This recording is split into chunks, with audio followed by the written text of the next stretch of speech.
Hello everyone, this is Shadi Reis from CVI 2023. I'm really privileged to be with Dr. Mostafa Abdrabou, who's coming from Egypt. And we're going to present a challenging case and interesting concept for management as well as evaluation of patient for TAVI. Mostafa, thanks for being with us. Thank you.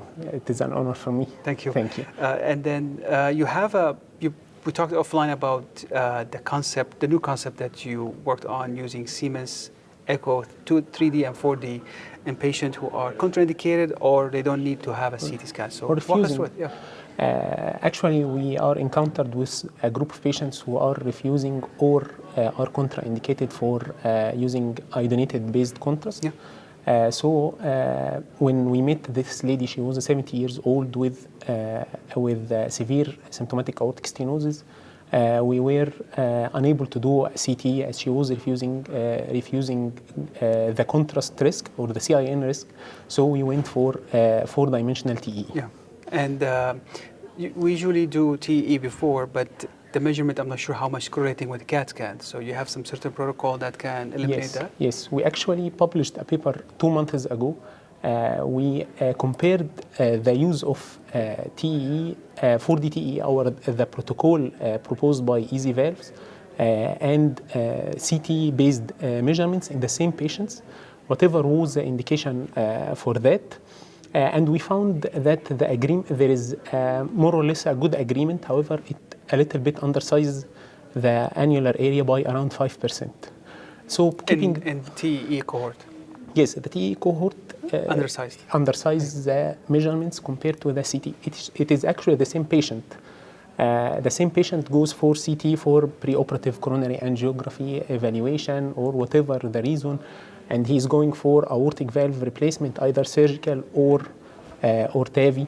And we compared the results for both patients. You usually get an TEE for surgical patients, so we took the measurements using the 4D TEE and compared them to each other, and we found more or less a good correlation, especially when you are getting a midway numbers. So with this keeping in mind and with minimal undersizing, if the patient, we can use it in this cohort of patients. If the patient is having borderline measurements using TEE, so we should rely on CT. Exactly, but you can start with the TEE, and if you are getting all the measurement you need, you can skip the CT.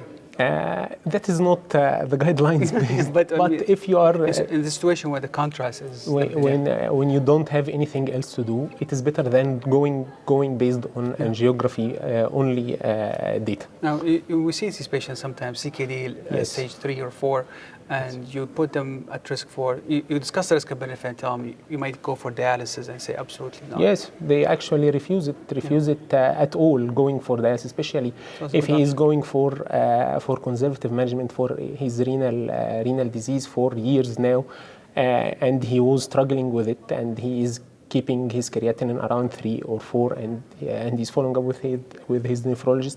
He absolutely denies the risk of dialysis, and he can tell you, I would go to die without going for CT. So this can help especially this cohort of patients. No. Well, thank you so much, Mostafa, for sharing this protocol with us, and a new option for patient who has CKD, cannot take CT scan in preparation for TAVI. Watch the videos and others on CVI YouTube channel. This is Shadi Reis from Austin. Mostafa, thank you so much. Thank you.